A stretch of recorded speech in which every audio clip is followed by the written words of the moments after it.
Hey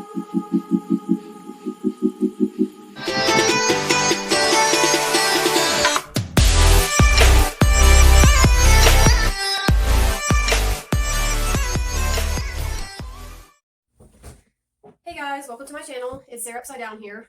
Sorry I haven't been on in a couple weeks. I just have been going through some health stuff, and it started a little bit after my daughter's birthday, which is when my last video was. Anyways, explain. But it was a bummer, and I just haven't had the energy or mental capacity to do another video as soon as I wanted to. So, anyways, I'm back. I'm feeling a little bit better. Just dealing with some nerve issues and stuff like that. I won't really go into it. But it causes me to procrastinate a lot on doing as many videos and stuff that I would like, which honestly sucks. But I think I would sometimes procrastinate anyways, even if I wasn't feeling down, and I'm working on that. So speaking of, today's video is going to be about procrastination. Yeah. Out of all people, I never thought I'd be doing this speech about myself. Because I tend to see it in other people and not, subconsciously. That's something that I struggle with. Yeah, so it kind of has to do with just sort of a combination of things, and talking about ADHD and being autistic, and also an INTP personality type, and just how those all kind of go together, and how learning more about your cognitive functions and your personality can help you to maybe not procrastinate as much. And this isn't just for that type specifically. Like, there's a lot of other types that maybe struggle with that quite a bit, but I'm just sort of relating it to my type and my neurology as well. So learning about the personality types has really helped me to not only understand other people a little bit more, and how their brains work, but also myself, and like things that I didn't understand maybe subconsciously, like that I do procrastinate a lot, and like why I procrastinate. So yeah, anyways, I just sort of added a bunch of information from different places that explains sort of how this has worked for me, and I will try to we'll see how it goes, you know what I say. So just how learning about my functions, and maybe the ones that I lack more, has helped me to understand what I need to work on, and what I'm lacking in, or what I am actually, good at in a sense, and or not in a sense, I shouldn't say that, what I'm actually good at, and the ways that my thinking is positive for the world. But also at the same time, how it can be somewhat negative, not for other people, but for myself, if I'm not taking what is in here and putting it out into the world. Or just procrastinating on doing certain things, and how that sort of connects to being autistic and having ADHD and stuff like that. So I'm going to go ahead and get into it, even though I'm 5 minutes in and I'm just not saying that. That was the summary. We'll say that's the summary. So I watched a video today. It was only a couple minutes, and I'll put the link for the video down below of kind of what the guy was talking about. And he has like a couple other INTP videos. Can't recall the name right this second because I literally just saw it. I'm always looking up more stuff about my personality type and others, but it made a lot of sense in how he worded these things. By the way, try not to be distracted by my beautiful elven ears here. I just had to do it. AD moment, but we'll get back to it. So, but yeah, he kind of just had a really good way of explaining like the way in which I procrastinate, and how I didn't really understand or know that I did that, maybe, or maybe I just sort of ignored it because it was more subconsciously doing. So what he had said is that like a lot of people think that INTPs are just like, super ADHD, can't focus, can't stay on one thing, can't stay to one subject. And while they may be somewhat right about that, because I do have inattentive and hyperactive ADHD with my autism, it's not particularly in that way that I can't stay focused. And so as far as, being an INTP and having ADHD as well, that's inaccurate.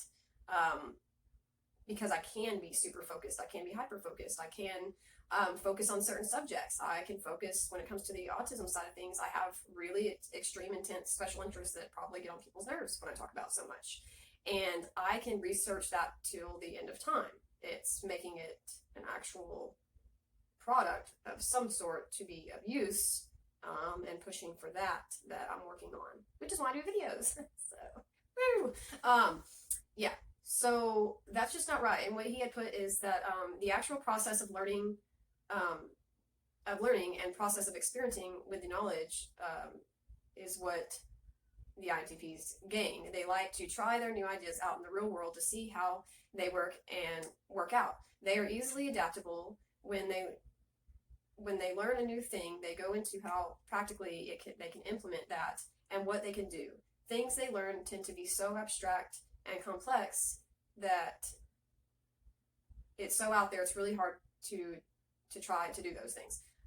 So that's where the procrastination comes in. They don't want to let go of their new knowledge, so they want to figure out a way to check it. Experiment with it, so they leave it after some time. Go after a new knowledge because they want something to do to experiment with. So if you're an INTP and you want to find something you can do,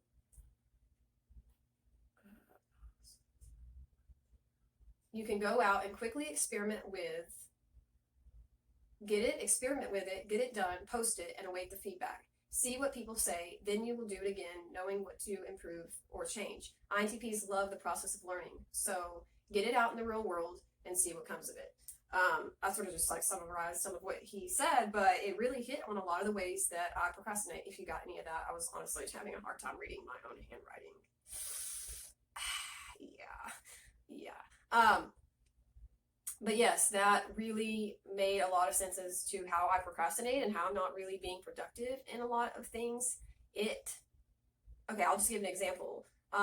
With these videos, like, I would think about it, and I would think about it, and I would think about it, and like how to do it, and how I need to make it, and all the fun little tiny details, and like it would just be so much of thoughts that I wouldn't get them on paper or anything. I would just sort of like have all these thoughts, and all of this knowledge that I've been learning about everything, personality and autism and everything else, was just all in there, and there wasn't really any room for anything new to come into my head because I wasn't emptying out the knowledge that I had in some sort of productive way. So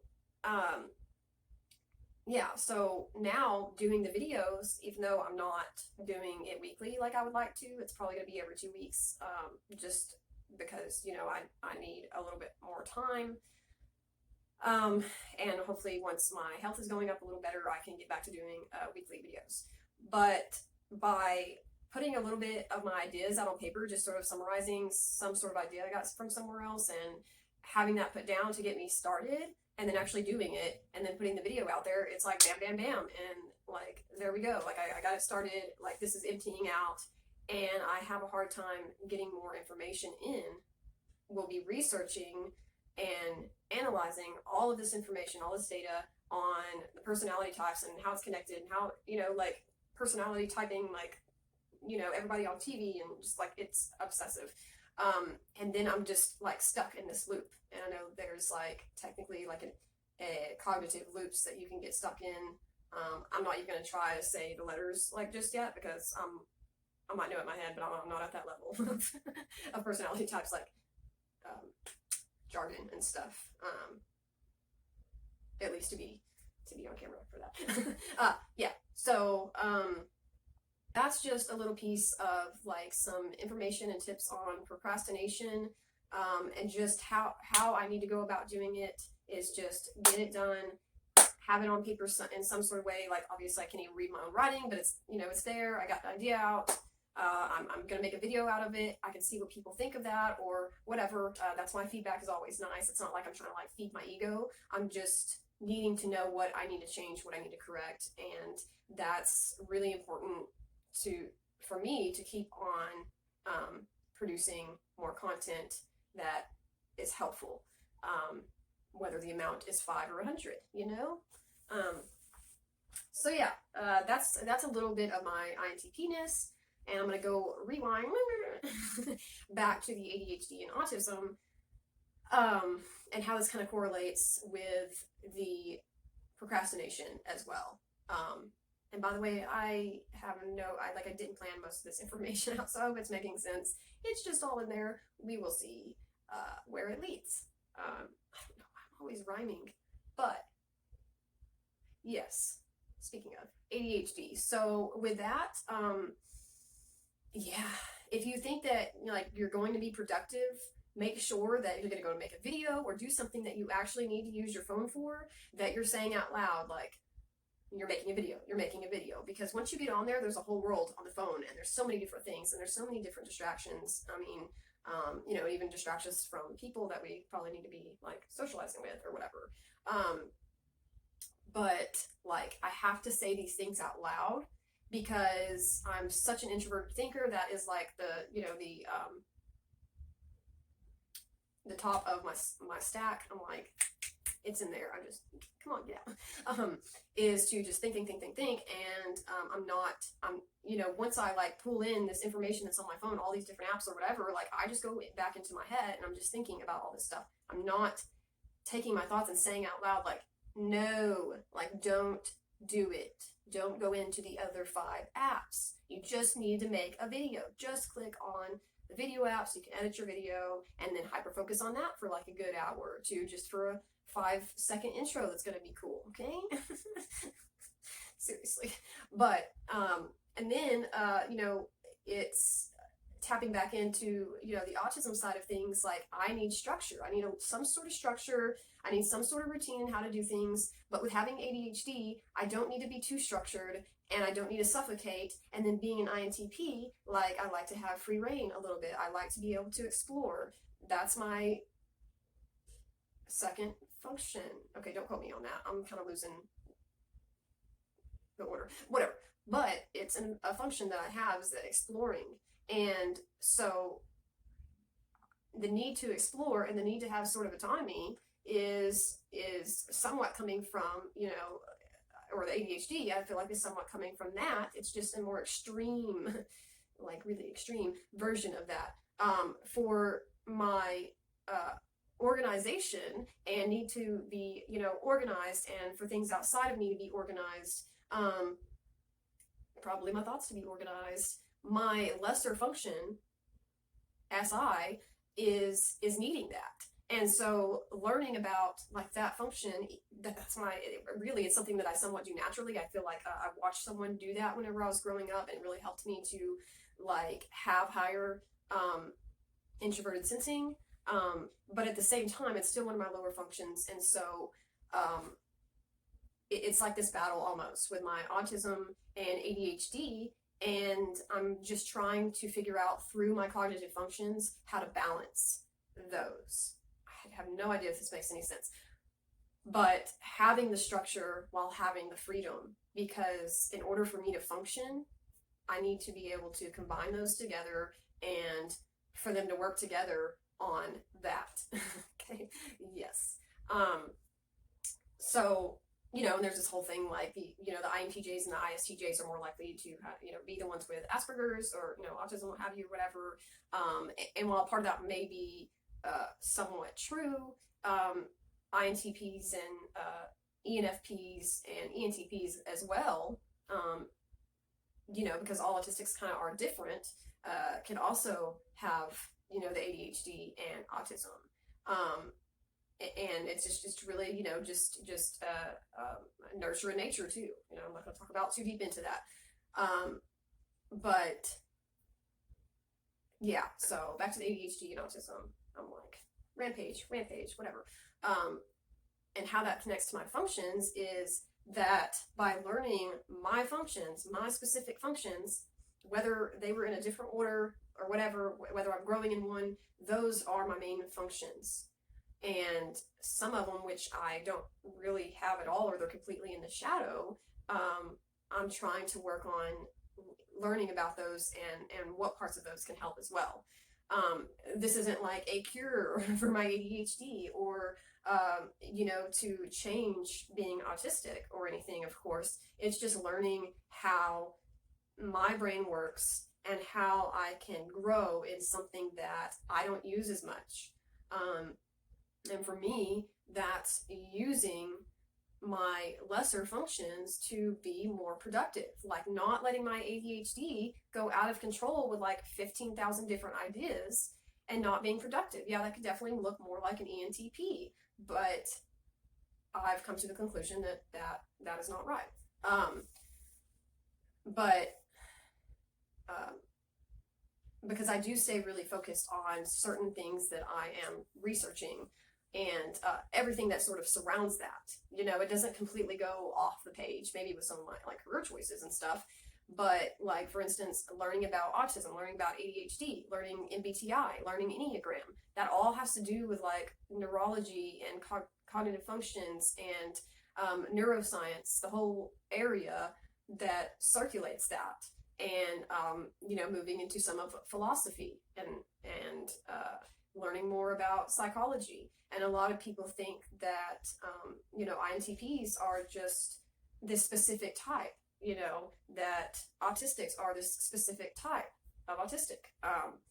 So it's just somewhat ironic to me, I guess, in the areas that I go into, that like there's so much stereotypes over it, and there's so much deeper and complexities in all of this information, and that can be used if you're putting it together, because that's the puzzle. That's really what the puzzle is putting all that together, not fixing, you know, just everything, but like being able to connect this stuff together and use it. So I just did a lot of rambling on that. There's just so much in there. This is why I need to do it more often, so I don't just have so much going on there. But yeah, learning more about these things can really help you with your journey, being autistic, and knowing your personality, knowing how you function, knowing what you lack in that, and being able to admit, like, I totally suck at this. I cannot believe I got onto this person so much for procrastinating when I'm totally a procrastinator. Oh man. Yeah. So, you know, and I think that's something that is really hard for people to do, is to admit, you know, those things. Being an INTP, like, I don't really want to do that. My functions are like, no, we don't want to have to, you know, back down from this thing that we know about. We don't, you know, we've researched all these things, like, we're not know-it-alls, but, you know, that might be how it comes out sometimes. And then a lot of us autistics, when we get into all this research about learning about us being autistic and learning about all these things, like, we want people to understand it's the same concept in a way. We want people to know what information we know. But what I've learned as, you know, having a special interest even, and also being an INTP, is that I'm going to do a just surmountable amount of knowledge, researching on these specific subjects like that, like boom, like I teach myself. I'm not really good at learning in school, but you know, and I'm going to do it until I really fully can understand that as much as possible, and I'm going to do it in a very short amount of time. And that is nothing that I'm trying to, you know, be big-headed about or anything. It's just that's actually how I learn and do things. And I have had a hard time with having these expectations that other people need to do that like I do, need to go and research all this. Like, if you want to learn about, you know, me and like all this stuff about me being autistic and stuff, like, you know, go and do this research. But the thing is it's not anything to do with them necessarily being wrong or doing things wrong, and our family members or loved ones or friends or whatever. It's just that that's a lot to wrap their mind around. And we've already dug deep and fell in the rabbit hole and went through the whole Alice in Wonderland scenario, and then came back again, and then we're starting over and we're continuing to do it some more. And we're expecting them to just try to do that as much as we are, but we are passionate about it because it has to do with ourselves and where we are going in life and how we're going to function in the world. And it's not that that's not important. It's just, you know, they're not going to comprehend. I was about to say apprehend. I'm getting arrested. But they're not going to be able to comprehend to the level that we have on this, because whether they care isn't the issue. It's just we are in that. We are experimenting with it. We are learning from it. We are deep into that. And it just takes people that maybe that's not about them as much, a little bit more time. And I'm really learning to have some patience on that. I want to do things right away. I want to be able to learn this and do this and then to do this and look at my ideas and whatever. So, you know, growth from us is also like, at least for me, is where my maybe roboticism comes in, is where I'm like, well, I have all this information and now I need to send it to your brain. Yeah, that's not going to work. Like, you know, and then I feel like I'm being misunderstood. So, because, well, I've always been misunderstood, but that's besides the point. It's that I'm putting in my head that they don't understand and they're not going to understand to the amount that I do. And that's probably true.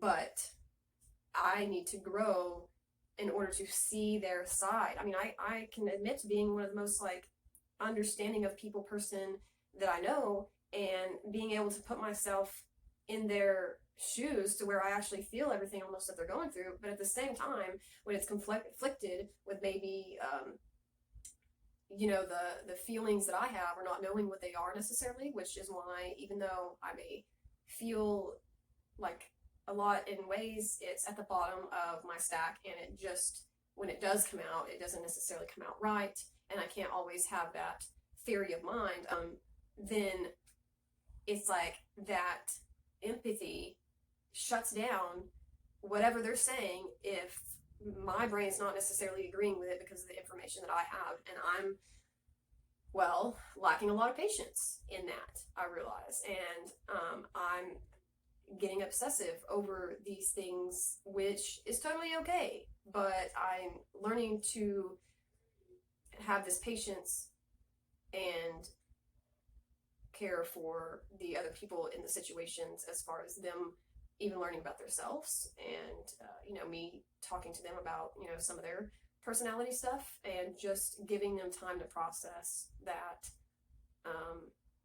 and to process maybe their neurological stuff as well that may be going on. And I'm not a doctor, I just do a lot of research, and obviously, because I have no idea.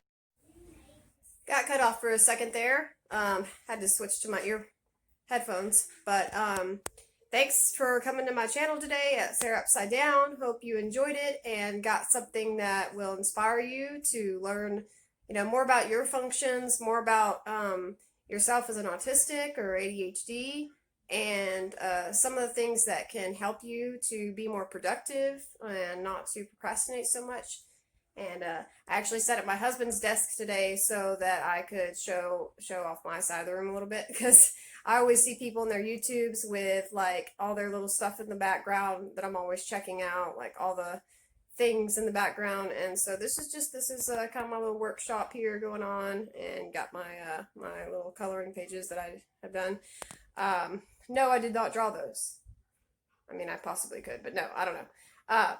Yeah, thank you for coming to my channel today, and if you want to message me, you can message me through my Facebook. My Facebook is Eccentric Autistic, and comment down below, let me know what you think, give me some feedback, or something that stuck out to you that you liked, or share a piece of your journey that may be similar, or that you've gone through in learning.